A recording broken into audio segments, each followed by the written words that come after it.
दोस्तों, हम अपनी सोसाइटी में बहुत चीज़ें देख रहे हैं, लेकिन हर चीज़ जो दिन ब दिन बढ़ती जाती है, उसके बारे में हमारे ज़हन में मुख्तलिफ़ किस्म के क्वेश्चंस इंक्रीज़ हो रहे हैं। जिसमें सबसे पहली और बहुत इम्पोर्टेंट जो कॉमन इशू आजकल रहा है, वो है पेट्रोल का महंगा होना। कि पाकिस्तान में आखिर पेट्रोल दिन ब दिन क्यों बढ़ता जाता है, उसकी वजूहात क्या हैं। आज इसी वीडियो में हम इन चीज़ों के बारे में ज़रा डिटेल में डिस्कस करेंगे कि आखिर पेट्रोल के प्राइसेस दिन ब दिन क्यों बढ़ रहे हैं, उसकी वजूहात क्या हैं, क्या उसके पीछे कौन है जो इस चीज़ को बढ़ा रहा है। जो पेट्रोल की कीमतें बढ़ती हैं, क्या वो लीगली करेक्ट हैं या अपने हाथों से वो चीज़ें बढ़ाई जाती हैं। चलें डिस्कस करते हैं। क्या आपने कभी सोचा है कि आलमी मंडी में तेल सस्ता होने के बावजूद पाकिस्तान में पेट्रोल की कीमत कम क्यों नहीं होती? आखिर 1 लीटर पेट्रोल की असल कीमत क्या है और हुकूमत आपसे कितना टैक्स लेती है? अगर आप 340 रुपए का 1 लीटर पेट्रोल खरीदते हैं तो उसकी असल कीमत सिर्फ 231 रुपए के करीब होती है। बाकी के 100 रुपए से ज़्यादा की रकम मुख्तलिफ टैक्सेस और मार्जिन्स की सूरत में आपकी जेब से निकलती है। इस महंगाई के 4 बड़े वजूहात हैं जिसके बारे में मैं डिस्कस करूंगा, और ये बहुत इम्पॉर्टेंट वजूहात हैं जिसकी वजह से पेट्रोल की कीमतें बढ़ती हैं, जिसको हम कंट्रोल नहीं कर सकते। हाँ, वो अलग बात है कि हम उस पर नई चीज़ें ला सकते हैं, डेवलपमेंट ला सकते हैं, उसमें इम्प्लीमेंटेशन ला सकते हैं, तो उससे जो है हमारी काफ़ी बचत हो सकती है गवर्नमेंट की। लेकिन अभी जो जो वजूहात मैं बयान करने जा रहा हूँ वो थोड़ी सी डिफरेंट हैं। सबसे पहला वजूहात ये है कि पेट्रोलियम लेवी होती है। हुकूमत हर लीटर पर 80 रुपये पेट्रोलियम लेवी और 26 रुपये से ज़ायद ड्यूटी वसूल करती है। ये थी पहली वजूहात, जिसमें जो है जो हम मार्केट में पेट्रोल लाते हैं उस पेट्रोल की कीमत और उसके अलावा जो दीगर जो है ड्यूटीज़ जो वसूल होती हैं, तो उसमें जो है ये कटौतियाँ होती हैं। दूसरी सबसे बड़ी वजह कि डॉलर का रेट, अगर दुनिया में डॉलर का रेट, पूरे वर्ल्ड में अगर डॉलर का रेट बढ़ेगा तो पाकिस्तान अपनी ज़रूरत का 85% पेट्रोल बाहर से ख़रीदता है। तो इससे देखें कि जब डॉलर जितना महंगा होगा, पेट्रोल उतना ही महंगा पड़ेगा।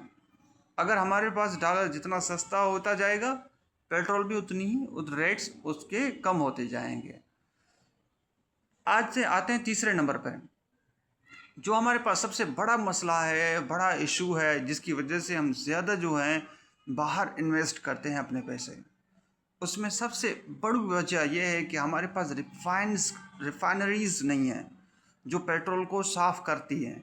जो क्रूड ऑयल आता है, जो पेट्रोल पहले जो एक फार्म में आता है तो उसको दूसरे फार्म में कन्वर्ट करने के लिए, जो हम अपने गाड़ियों में इस्तेमाल करते हैं, उस शेप में लाने के लिए हमारे पास ऐसी जदीद टेक्नोलॉजीज़ तो हैं, लेकिन उसमें जो है इतनी जो है डेवलपमेंट्स नहीं हुई हैं कि हम उस कंप्लीट क्रूड ऑयल को हम एक साफ़ शफाफ करके फिर उसके बाद उसको मार्केट में लाएं। तो इसलिए हम क्या करना पड़ता है कि हमारे मकामी रिफाइनरीज जदीद नहीं है, जिसकी वजह से खाम तेल की बजाय महंगा तैयार पेट्रोल इंपोर्ट करना पड़ता है। IMF के शराइत चौथी और सबसे बड़ी शरह है ये। हुकूमत अपना माली खसारा पूरा करने के लिए, देखें, एक ऐसी चीज़ है कि हम किसी से लोन लेते हैं तो उस लोन को चुकता करने के लिए तो हमें कुछ जो है रूल्स और रेगुलेशंस बताई जाती हैं कि आप ये फॉलो करेंगे अपने कंट्री के अंदर, तो उसके बाद जो है वो आप जो मुनाफा बचेगा और जो आप पैसे लेंगे वहाँ से, उससे आप अपना लोन चुकता कर सकेंगे। तो उस वजह से हम IMF के शराइत के मुताबिक पेट्रोलियम लेवी का इस्तेमाल करते हैं, क्योंकि ये सारा पैसा बराह रास्त वफाक के पास रहता है। जब तक हम मकामी पैदावार और जदीद रिफाइनरीज़ पर तवज्जो नहीं देंगे, ये दो बड़ी वजूहात हैं जिस पे हमें ध्यान देने की सबसे ज़्यादा ज़रूरत है।